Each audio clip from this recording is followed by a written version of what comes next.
start?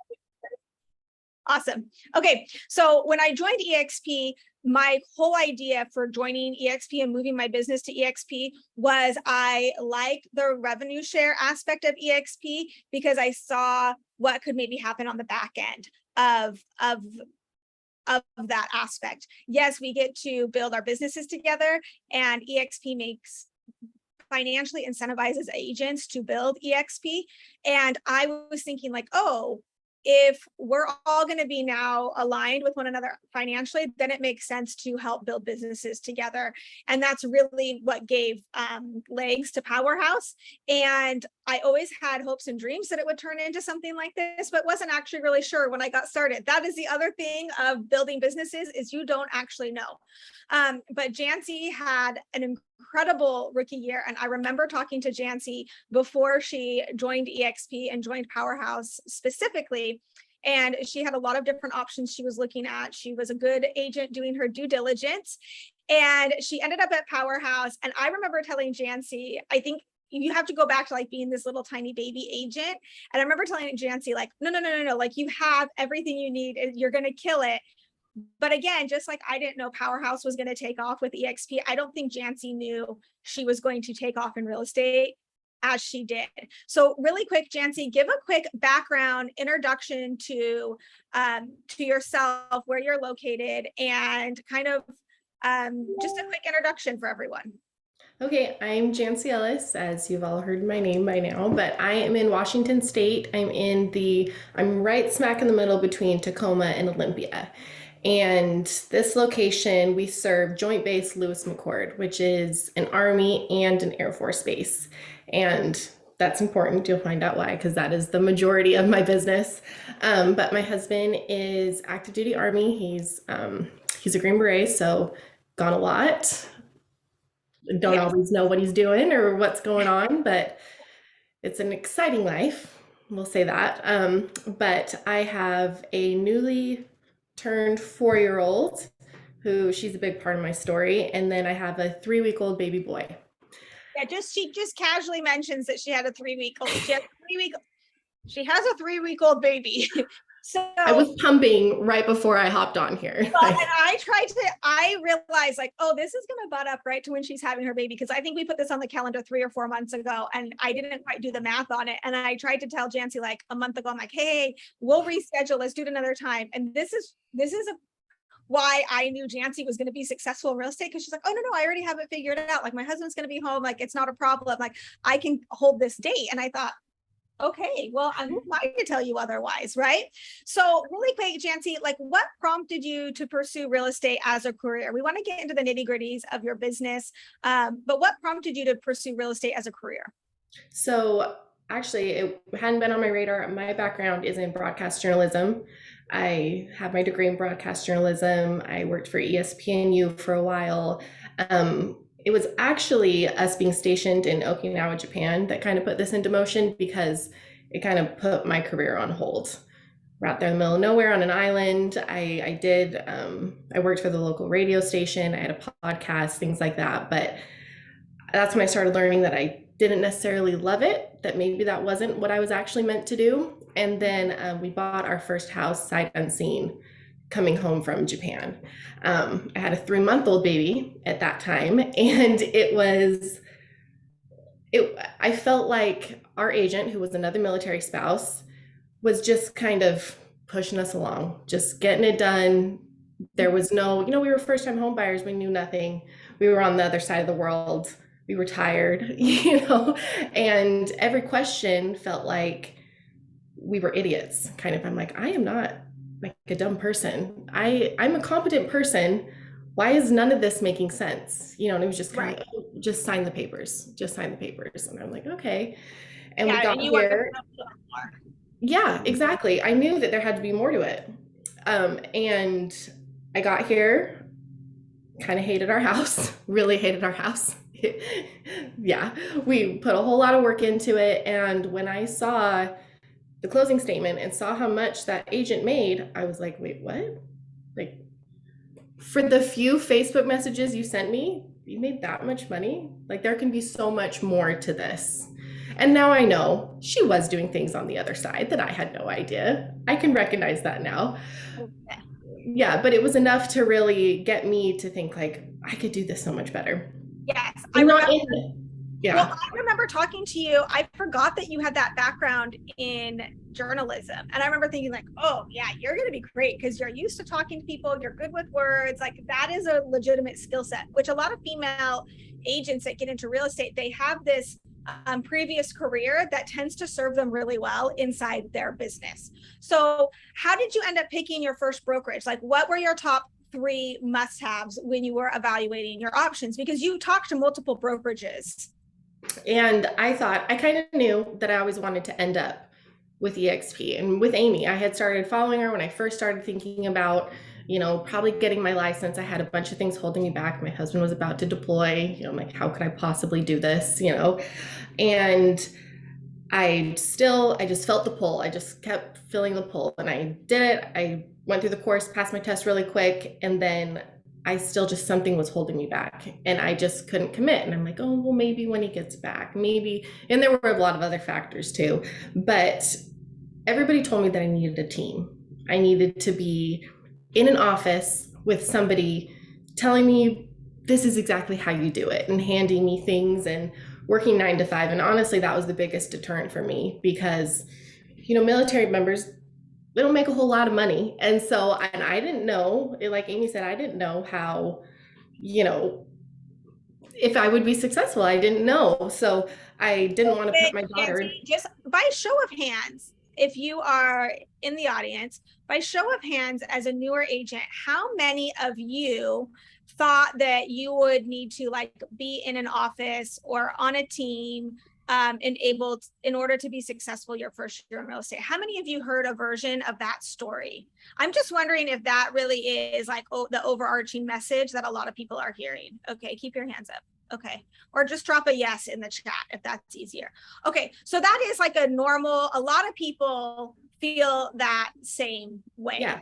But that was the biggest deterrent for me because, especially when my husband's gone, that first transition, it's hard for my daughter. I'm the rock. I'm in charge of everything. Like it begins and ends with me. There's no fallback. I don't have family here. I don't have, and so I couldn't just put her, and I couldn't afford to, just put her in full-time care. And so I was like, oh, I don't know, maybe I'll wait till he gets back. And then I actually had a random friend reach out to me, and I hadn't told anybody that I got my license. And she reached out to me and she said, hey, little birdie told me you got your real estate license. I'm moving there soon. I want to buy a house. Help me. And I was like, oh shoot. Like, okay, I need a brokerage. I need a brokerage now. I need to activate my license because in Washington State, your license isn't activated until you're with a brokerage. So that day I sent Amy a message and I'm like, hey, here we go. And that's so not like me because I'm such an overthinker and overanalyzer, but I knew, and so I got on her calendar, started onboarding. That friend, actually her orders changed. She didn't even end up moving here, but I've told her since like, hey, you kind of changed the course of my life. So thank you.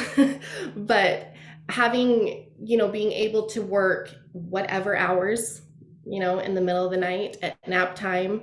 I started out having like childshare with my neighbors, with my daughter, and it really just snowballed from there. Even then, through this whole spring, when I was working a whole lot of hours, I still made it work with her only being in, preschool 3 mornings a week, so that was important to me. That's something interesting. So she said child shares, and I actually did that early on in my career too. Is child shares is when you we have like a whole system for this. We use like popsicle sticks, and you have X amount of popsicle sticks. But it was like you would have, I think there were 10 of us, so there was someone every morning and someone every afternoon, and you could literally like take your kids over for like play dates, right? But it was kind of organized in a way that no one could really like take advantage, and so you had to have popsicle sticks. Anyways, it was phenomenal, and it really helped inside my business. And I love that you had that in there too. Okay, so tell us a little bit about your rookie year. What was your first deal and where did it come from? Because you ended up doing 18 million in production. I remember talking to you halfway through your first year and you were at 7 million. So you actually paced faster the last 6 months than the first 6 months. But let's start at the beginning. What was your first deal and where did it come from? So my very first deal was actually from a lender.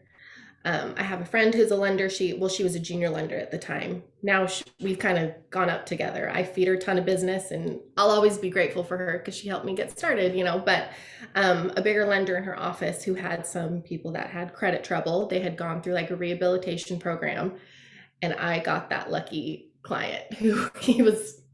Looking back, it was the perfect client because to him, I was the smartest person in the world. I knew everything, but I didn't. It was difficult, but I worked really hard for him. I think I wrote like 4 or 5 offers. He had a low budget, no cash, and this was last spring, summertime when things were so crazy. Yeah, but I leveraged that. I was showing it on my stories. People didn't know that it was only one client. I was showing a whole bunch of houses. So, I was showing that, showing all the offers I was writing, and I ended up getting him taken care of, and it led almost immediately into I had 2 or 3 more listings, a couple more buyers right after. And that's what I tell a lot of people who I've sponsored a few agents now, that you don't know who's watching. Like, you may not think you have a sphere, but you do. 100%. So I like a couple of things that you said in there is you said that you worked really hard for him. You wrote a couple of different offers, and you just kept showing yourself, oh, I'm submitting an offer, submitting an offer, submitting an offer. Because remember when you had to submit, this was 60 days ago that you had to submit multiple offers to get one under contract. So that's brilliant marketing of just showing more houses, write an offer, show a house, write an offer, show a house. Like, so she did that 4 times, theoretically, for this first client. And then again, you don't know who's watching on the other side of Instagram. So is that where your first listing came from? Because your second deal was the listing. Did they see it on Instagram, or were they just in your social sphere? They were a neighbor. They were actually the person who I was doing the child share with. It was the neighbor across the street. And she just mentioned, she's like, oh, I'm watching Jantzee's daughter. Yes, she's a real estate agent. And then she's like, oh, we're going to sell our house actually in a couple weeks. And this is where, like, at this point, I didn't feel like I am not prepared for this. But you had a really good mentor at eXp. That's one of the things I love about eXp is not only did you have Powerhouse, but if you're a brand new agent, they put you into a mentorship program where you have a local agent there with you to help you, like, kind of dot every I, cross every T on those first couple of transactions. So when it comes to the nuts and bolts, you had a good safety net underneath you. You had your local mentor, but then you also had kind of the collaboration aspect of Powerhouse and the Facebook groups and the community to say, how should I structure this deal? Or what would you do next? So take me to that first listing. And actually, so it was crazy. The night before, she's like, oh, can you come over in 2 days? And I'm like, oh my gosh, I have no idea what I'm doing, And so what I did, and I wrote this down because this is actually a big thing. The resources are endless with eXp. Like, you just have to start looking, and you have it in 5 different places. You have all the options. And what I did was the night before, I'm like, I need to learn what to say, what to do. I asked my mentor, I was like, what contracts do I bring? And she told me, and yes, she was a great mentor. She wasn't hands-on. She wasn't telling me what to do, but she was always there to answer my questions. She still is to this day, like 35 transactions deep. I can still send her a text and she'll answer me. But she told me, she's like, yeah, and it'll be great practice. And I'm like, oh, well, she doesn't think I'm going to get this. Oh, she didn't think you were going to get it. Well, that kind of lights a little fire under you, doesn't it, Nancy? She did you a little favor. Yeah, she did. And she's like, so just come in with those. And then, are you competing for this listing? And I'm like, I don't know. I literally haven't talked to, I don't know.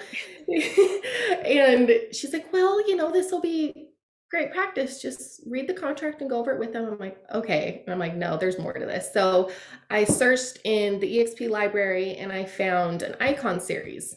It was Brian Ernst, and I'll never forget that because I stayed up that night and I listened to his like 3 or 4 part series, and he broke down exactly step by step how he conducts a listing appointment. And this is the guy who does like 100 transactions a year, and he's canned and he knows exactly what he's doing. And I remember I walked in there, my daughter had her dance recital like an hour before. I dropped her off at that neighbor's house, walked across the street, and I just did all of those things that I had kind of rehearsed. And they didn't ask me one time how long I've been doing this, how many deals I've closed. They didn't ask me anything like that, which I was totally waiting for. So that was another big thing is never acted like a new agent because I wouldn't trust a new agent. I'm not that great of a person. Yeah. Uh-huh. I am not that gracious, I guess. For my biggest transaction, I would want somebody who's done it at least once before, but I guess you can fake it till you make it enough that, if you're confident, people feel that. Yes. And honestly, when I first started thinking about getting my license, I had a friend who I spoke to who was an agent, and she's like, "Oh, you'll be great." I'm like, "What? How do you know that?" And she's like, "You just make people feel comfortable." I'm like, "But I have to sell a house too. I have to know how to do those things." She said, "Anybody can write a contract. Anybody can do those little bits of a transaction. It's people need to trust you and know that your intentions are pure. You are going to take care of them and you're going to do it right." And that always stuck with me. I'm like, do it right, be honest, and just work really hard for your clients. Yes. 100%. 100%. I love that. Okay. So tell me, what was the hardest part of your rookie year? Because listen, I get it's like these shiny lights of like, oh my gosh, Jantzee did 18 million her first year in real estate. But there were some bumps along the way. Your husband was deployed the first 6 months of your career, which I actually just love that whole story of like him coming home and it's like, oh, by the way, I've just casually closed $7 million in real estate in the last 6 months. It's like your whole financial future has just been like turned on its head in the best possible way. You also had a baby 3 weeks ago, and you were busy. So what was the hardest part of your rookie year? Yeah, so there were a lot of lows, like a lot of different times there were a lot of lows.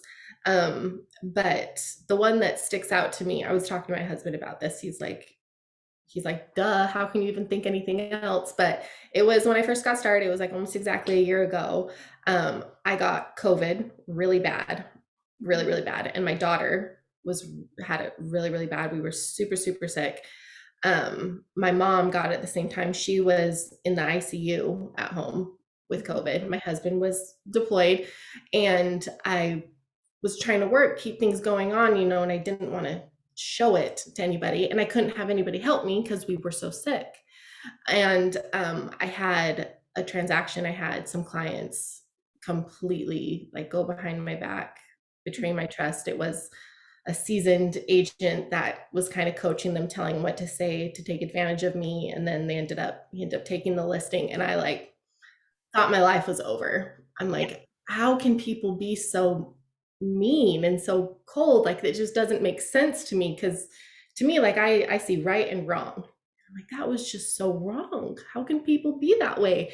And I started doubting myself. And it was actually kind of a blessing getting so sick and everything, because my husband, he wasn't gone the full 6 months. He came home about a month early because we were so sick, and I ended up getting pneumonia anyways. But him coming home that month early, that allowed me to then bolster into like kind of the next wave and get a whole bunch more deals. And we really started working together as a team. It's funny because yes, my husband's gone a lot, but he's the only person helping me. Like, he is my rock. Not only is he the safety net, that I could, Amy, you talk about that all the time, that I can just go for it and not have to sit in office and think, okay, so these deals may suck, it may suck, but I need to get this amount of deals closed to feed my family. I don't have that pressure on my chest, which is such a blessing. But he does every one of my signs. Because I won't do the ugly posts. I just can't do them. I have to have my nice black signs. I have these little things. And it's funny, he actually I just noticed it today. He put a picture frame with a picture of him. He took it with a tie and it says employee of the month. And he framed it and put it on my wall. Okay, that's funny. That is funny. I'll show you a picture of it because I died laughing, but Yeah. it's true, you know? And so I have him because I have a really, Amy knows this, I have a really hard time asking for help. And I don't have a transaction coordinator still. I'm sorry, Amy, but I don't. Jantzee, I'm going to like come through the computer. I know. I'm going to fly myself to Washington and find you a transaction coordinator so you can double your production without doubling your hours. I it's know. hard for me to No, hand things off, and yeah, I won't go down that okay. road. It's okay. This is the other thing too, is I think one of the things that, like, when you watch someone on social media, you can't help but have the perception of like, oh, their business is always perfect and their life is always perfect and their team is perfect and their brokerage is perfect and everything is just perfect, perfect, perfect, perfect. And it just could not be further than the truth. Like, no one's business is perfect. There's not a perfect brokerage. There's not a perfect team. That just, like, if you are setting that standard for yourself, it's just not going to, you're going to always be disappointed. Right. And so I have found that as I lean into just finding the highs, it makes life so much easier, and it makes the lows easier to just set aside and move on, because there are always going to be lows. There's always going to be the deal that doesn't work out, or someone that kind of snakes your business 100%. That's happened to me as well. So tell It me. becomes so much easier to deal with, though. Yes. Yes. Especially when you have so many great things going on. It's like, oh, well, that one wasn't meant to be. And people hate hearing this, but I just can't. I mean, things happen for a reason. You work with people for a reason. Clients come into your life for a reason. People end up in the right house, like time and time again. And so it's so funny because I've always been such a controlling type A personality, plan out my life. But with real estate, well, the army started it, because you really have no control over anything. You just don't. For But sure. with real estate, just so many times, it's just undeniable to see how things work and be able to let go. Does it suck? You know, I had one deal I worked on for 6 months. 6 weeks. We went 2 weeks over original closing date, and it didn't close. It just didn't close. That was another one that just about killed me. But you can only do what you can do, and there's a reason why these things happen. And 100%. just being able to, be able to step back and see the whole picture, be like, oh, well, even if I don't get this deal, even if this doesn't work out, that was definitely for a reason. 100%. Because people can drain you, especially when you're a people pleaser. It's hard. I was gonna say, has that been one of the things that you've learned, like, inside this business, of like, you tend to be a people pleaser and a perfectionist in a lot of things. And so what are some of the things that you had to learn in order to build your business to this size? Yeah, that to let go some of the small things that don't matter and to really lean into the things that do. When I first got started, I thought I needed a perfect Instagram. I needed to follow everything. And that just pure like triage, that fell right off. Like, Okay, that's a great point, because I do build a lot on Instagram and you don't as much. yeah. Right. And so that's one of the other, I think, really nuanced parts of building a business, is finding what works for you and then doing that. Yes. Right. So I've learned a lot from Jantzee of like how she runs her business, and been like, oh, that's a great idea, and able to iterate and implement on it. And I think that's been one of the really fun parts of Powerhouse, as women have leaned into what works for them. So if you had to say, okay, what is your secret sauce? Like, what are the 2 to 3 like needle movers in your business, things that you always do to like bring in that next deal? What would you say those are? It sounds cheesy, but just communication and relationships. Like, I have had so many deals come from, and I guess I set myself up for success all of the years that I've met these people down the road, and I've had meaningful conversations with them, meaningful connections. Do we hang out? Did we go to, all of those things? No, but I try to be genuine in all of my interactions. And people have told me that. They've said, like, well, I just feel like you're a good person and you do this for the right reasons. And yeah, that's why I'm sending so and so to you, referrals. And so that's something that I've tried to lean into. If somebody reaches out to me that needs anything, Even if I can't do it right then, I take the time to get back to them, to answer, to help them, because people, my mom always said, people don't remember what you say to them, they remember how you make them feel. Yeah. And so I try, with that. And honestly, I look back, so I broke down my numbers, and honestly, out of all of the deals I've closed in the last year, about 75, a little more percent of them are affiliated with the military in some way or another.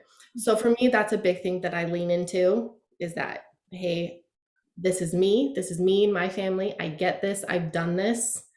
I've helped so many people do this. I understand the lifestyle, because unless you've really lived it, and I try to find, I'm like, oh yeah, I bet you're dealing with, the movers right now when they come to pick up the household goods. Oh, those stupid little stickers that, they put on everything. And you find them 6 months later, people are like, yeah, Yeah. you know about that too. You're one of us, So I think leaning into So that. I'm going to call that like finding your ideal client. Yeah. You know who your ideal client is, and 75% of your deals came from that ideal client. So Jantzee's ideal client is military, right? And so she speaks a lot to military, and she shows up and serves well inside those communities.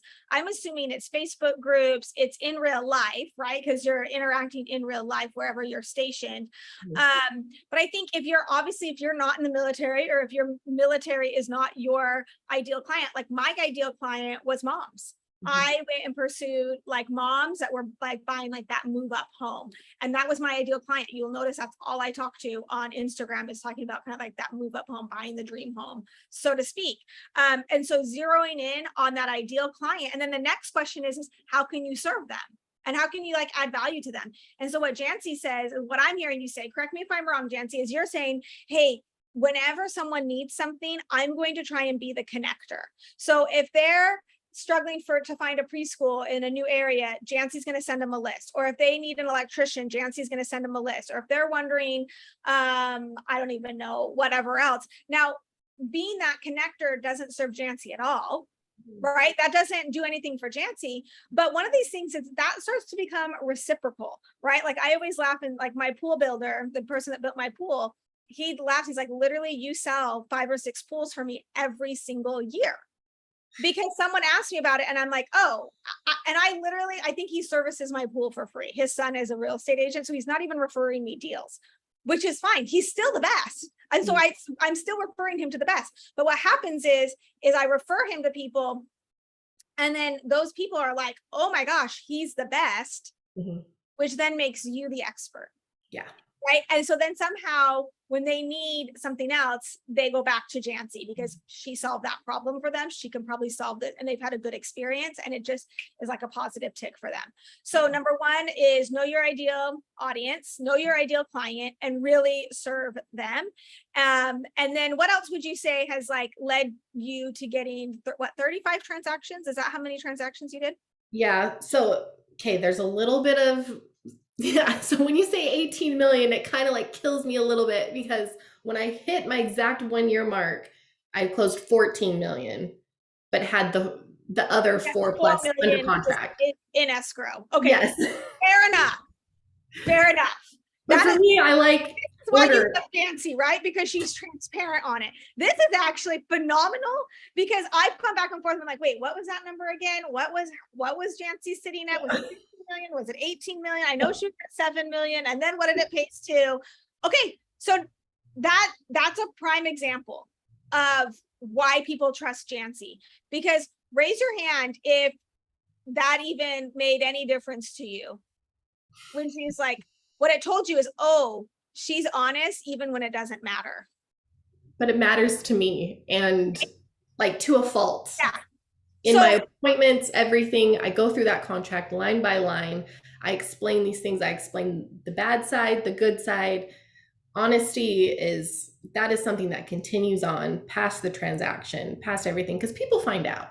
If you fudged over some stuff, they find out down the road. 100%.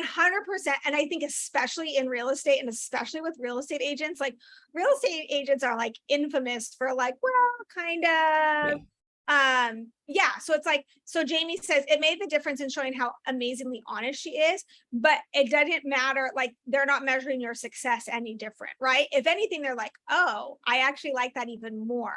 And so that's something to like remember inside your business, of like those small details matter. Like of saying like, okay, well, technically this is what it is, right?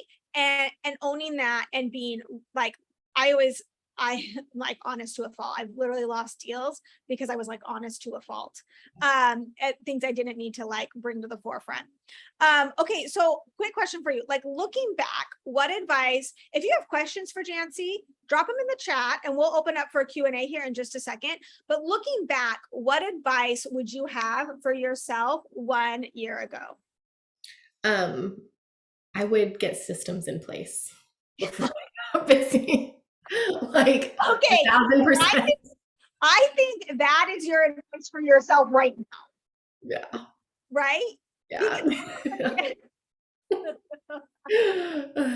So, okay, but you wouldn't have even known that a year ago. Yeah. Like you wouldn't have even known. This is always a thing too in businesses, is it's like, I think sometimes we think like, oh, if I would have known X, then I would have built this system. And it's like, you can't know what you don't know. Yeah. Right? Like just going into that listing appointment when the mentor is asking, saying like, well, are you competing? Well, good luck. That'll be good practice. Like, oh, wait a second. I should have maybe like known all those things, and you just don't know.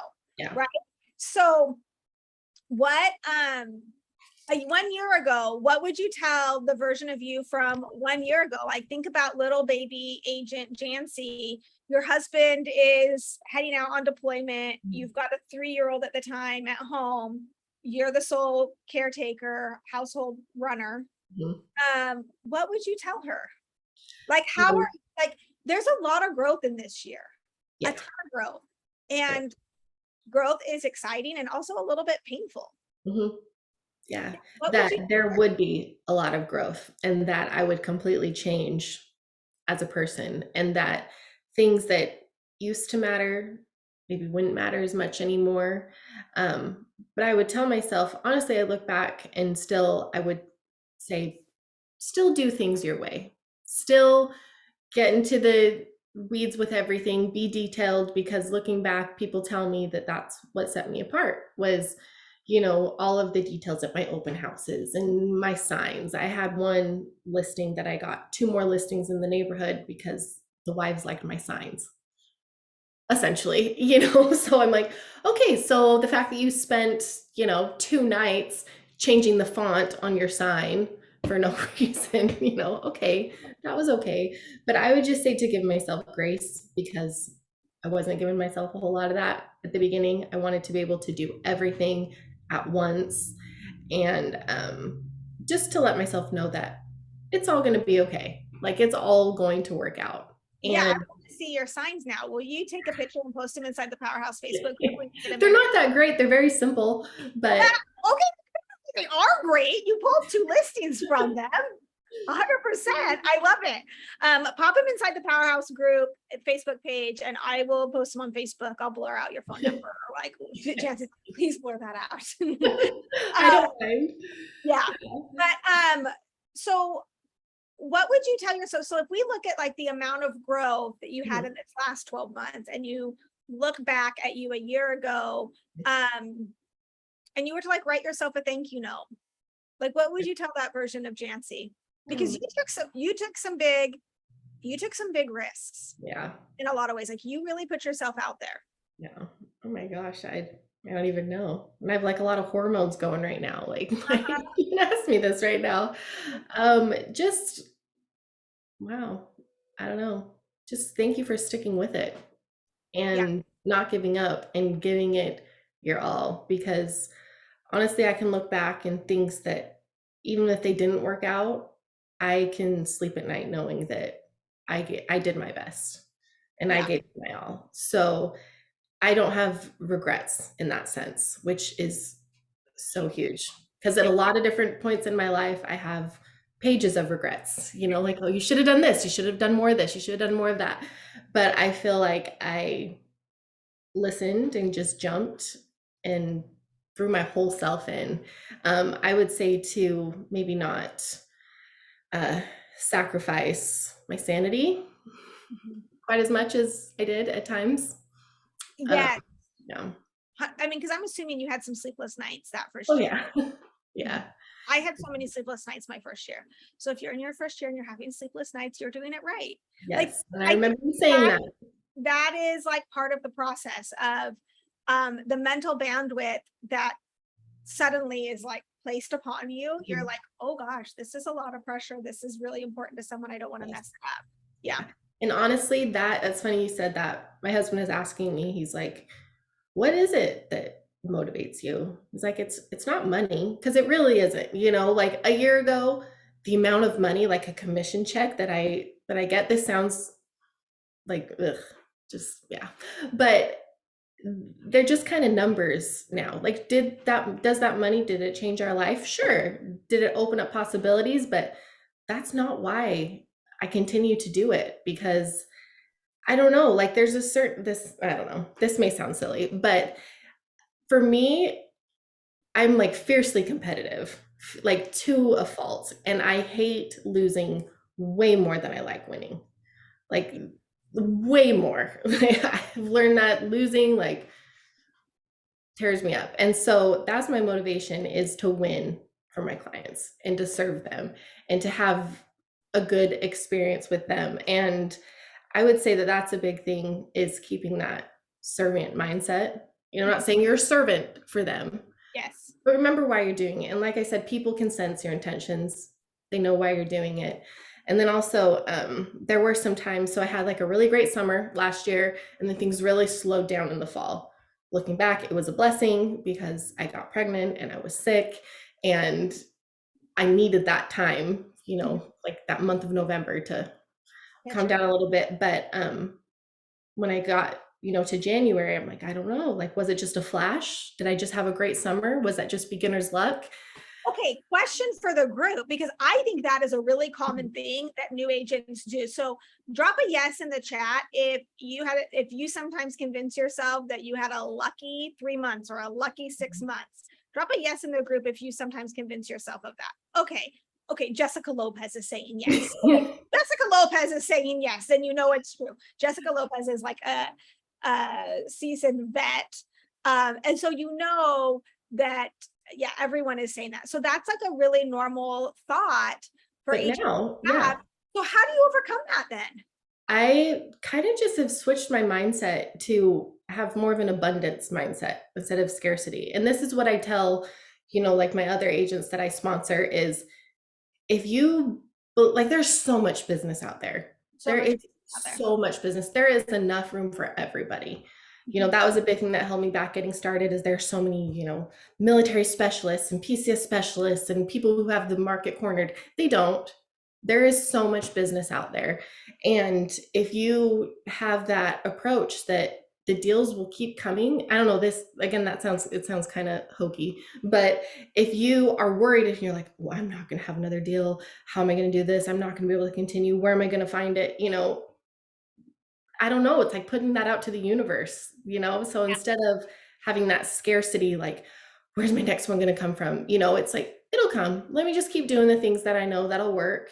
Let me keep helping people, manifesting exactly, like, I believe it. I'm a believer, And so if you do good on the transactions that you do have, turn them into more, leverage them into more, they will come, So and answer so me this is with the market shifting, mhm, right?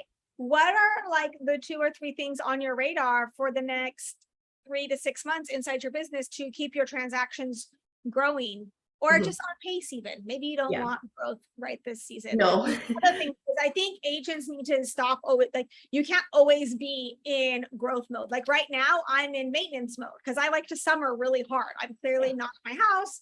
I am at the beach right now, right? yeah, So I like to summer really hard. So I built a business that supports that. So that means like summer is never my season of growth, right? mhm. Fall and spring are my seasons of growth. So what are like the 2 or 3 things on your radar to kind of maintain or grow your business the next 3 to 6 months? So it's funny that you said that, because I have planned, like, the reason I went so hard in the spring and early summer is because I did want to take a little bit of time off once I had my baby. Um, It She took didn't. a little bit of time off. She literally ratified 3 contracts. This I was it. closed 3 houses last week. Yeah, like, yeah, Yeah. But I did those right before I had my baby. I just had to coast through them. That was a little rough. Yeah, it's been rough. Um, just be honest with everybody. This baby is not the same as my last baby. I had an angel first newborn who completely skewed our view of reality. This little baby cries a lot and has a lot of issues. So like yeah. it's not all perfect. It's really, Butterflies. really not. But um I am planning, I do have, one deal closing next month, maybe two. I have a couple active listings that are sitting longer. So that is one thing is that and I have a couple listings coming up that I have just kind of nurtured for a long time that it's now time. So that would be something just to always have the long game in your Yeah, mind, even if it's not, if somebody just barely starts talking about listening or they'll be here next year, yeah. take them seriously, have that conversation with them. You don't need that instant gratification because they will come, and then even if they don't, they'll refer somebody to you because you Yes, took them how much of seriously. your business is referral based at this point? Oh, I don't even know. Maybe like 30 to 40%. Yeah. So Yeah. she's building up referrals. So, and this is her first year. So what's going to happen is she's going to start having repeat clients, Mhm. right? And so when you build up that really strong referral base, it makes it just, your business will just organically grow. Because then people will sell the house you sold them last time and they Yeah. want to buy another one, right? Mhm. And yes, congrats on the new baby. Thanks. Big, huge congrats. So tell me a little bit about like, how has Powerhouse supported your success? What's your interaction been with Powerhouse? Was it crucial to your success or not so necessary? Yeah. No, I would say it absolutely was because it gave me that just belief in the example that, hey, I can do this my way. Mhm. Like I can do this. Like I remember Amy, you said it was like make $100,000 and drive carpool. And I'm like, that sounds great. Like $100,000. Oh my gosh. Like so much money, right? And now So you're much like, money. oh, that wasn't as hard as I thought. Yeah, yeah. Oh, that happened quick, and yeah, I ended up having like a month where I did close to that. And I sat there, I'm like, no, that can't be right. That can't be right. Cause I'm not all about the numbers. Like I have to stop and sit down and my husband will be like, can we please do your books? I'm like, oh, we'll get there. I Yeah. don't know, but it gave me that belief that, oh, I can do this my way. I don't need to go sit in an office. And then the collaboration that I still do have people that's true, Seth. Once you do look at the numbers, you're like, okay, Okay, buckle down. doing It okay. is. Yeah. Keep doing what you're doing.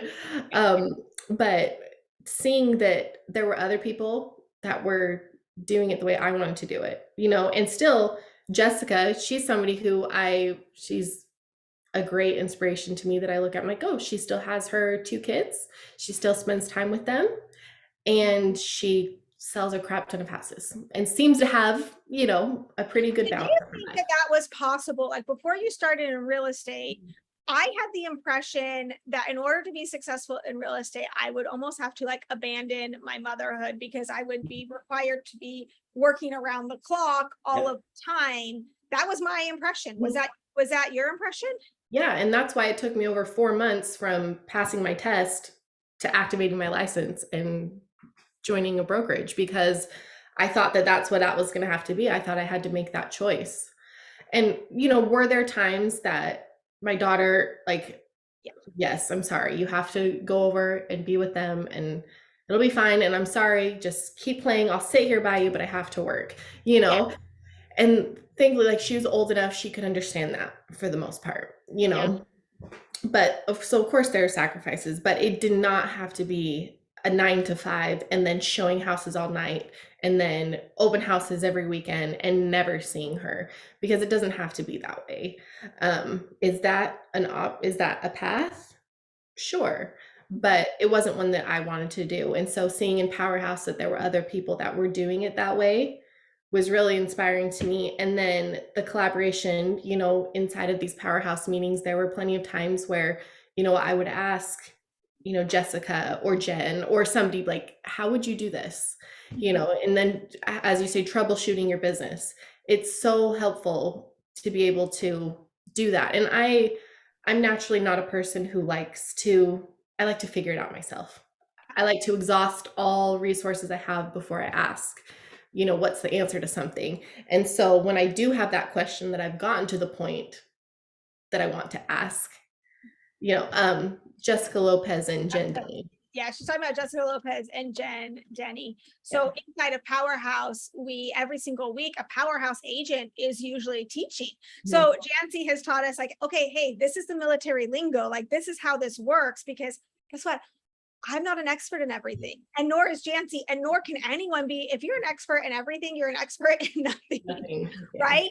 And so there's Powerhouse agents that teach every single week inside of Powerhouse. So we get these really well-rounded businesses and have resources to tap into. So you've got Ann Reed and Molly and Megan Kennedy, who are like great at investing, and Kim Borgerding up in Oregon. Like, I'm totally missing people, but they run Airbnb arms. And so they will teach inside of Powerhouse. We did a whole month on investment strategies, which got my wheels spinning, right? Yeah.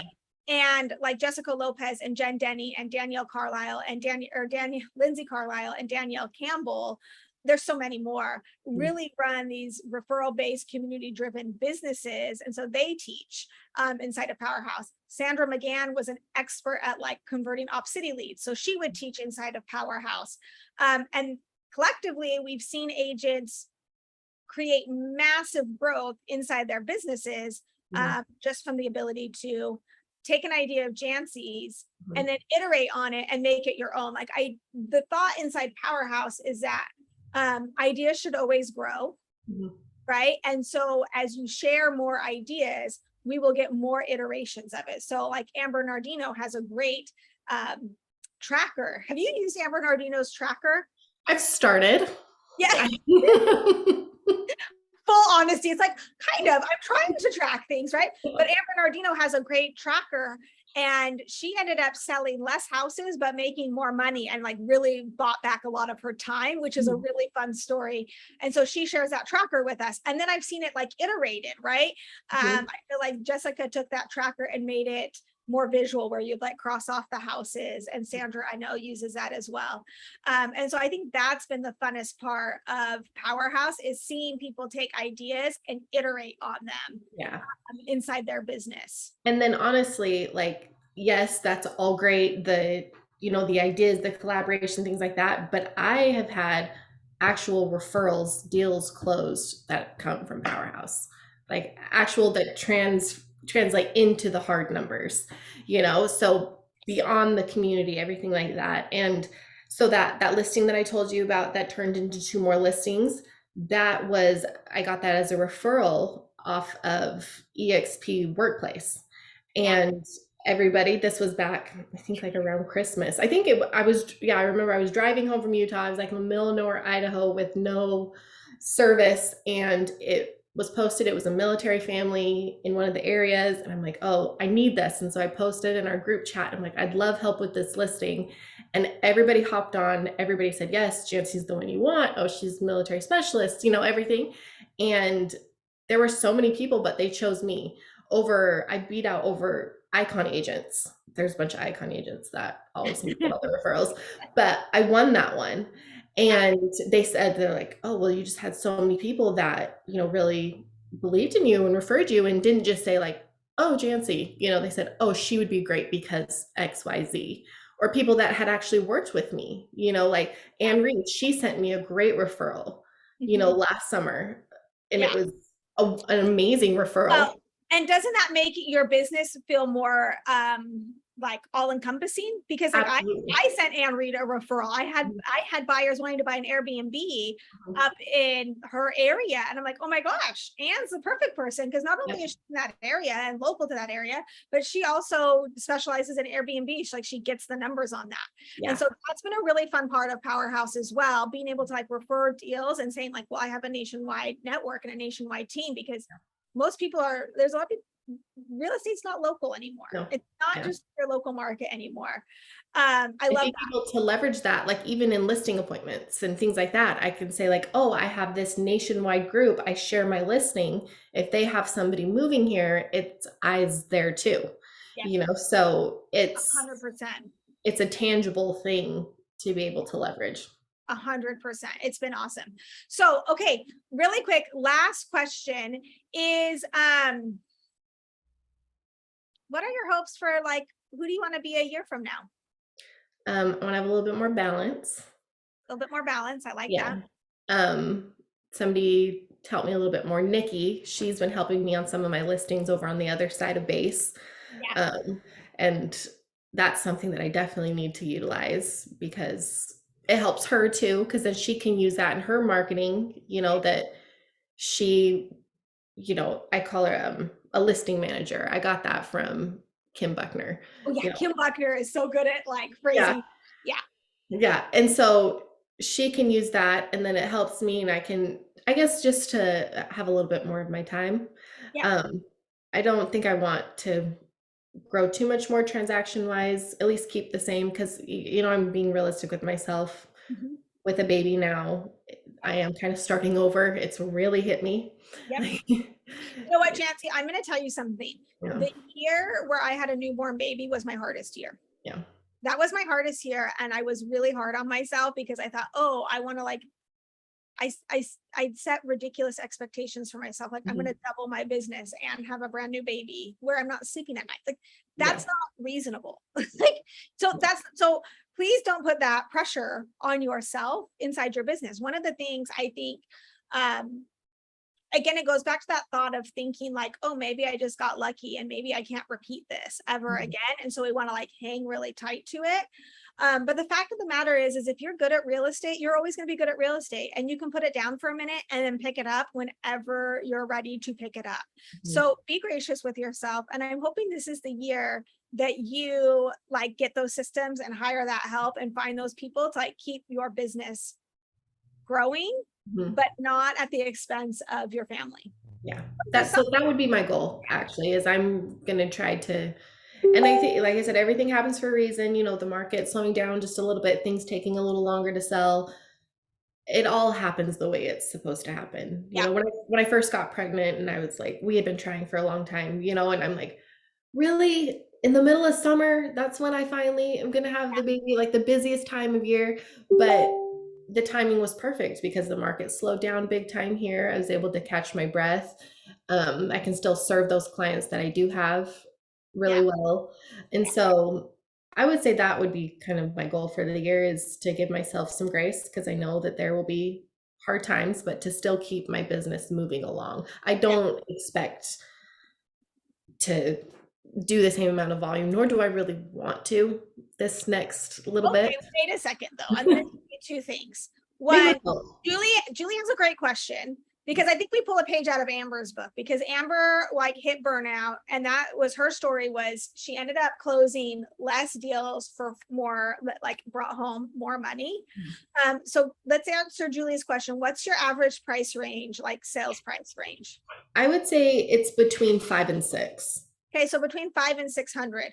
So if you wanted to close 15-ish million in volume again, theoretically you could do that in less transactions by just raising your price point, doing more listings, right, as opposed to buyers. And you also then could save time by having it be like more localized, and maybe you have some showing agents in those markets that are like more than 20 minutes away from where you're at. Right, which would then support your agent growth business with eXp as well. Agent that's like, hey, I want to learn the ropes.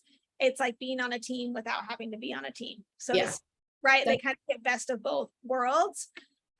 So strategically, I wouldn't tell yourself that you're not capable of hitting 15 million again. I just think you might want to hit it differently than you hit it this time, right? Yeah. Which is the fun part of being an entrepreneur, is saying Definitely. like, okay, now I get to creatively problem solve. Yeah. A huge congrats to you, Jantzee. Like, really, hats off to you. I love your story. I'm obsessed with your success. Anyone that is looking to into eXp or into Powerhouse, reach out to the person that invited you into this meeting. This is really how we grow and share with one another, is we have agents like Jantzee every single week teaching and training of how they're growing their business, how they're hitting their success, oftentimes sharing their trackers, sharing their forms or whatever it is that they're using. And the goal in that is other agents iterating on top of it and always improving on that idea. So if you're interested in Powerhouse or eXp, we would love to have you. Reach out to the person that invited you. And for everyone else inside Powerhouse, we will see you next week. Thanks for having me. Thank you, Jantzee. We'll see you. See you guys. Bye.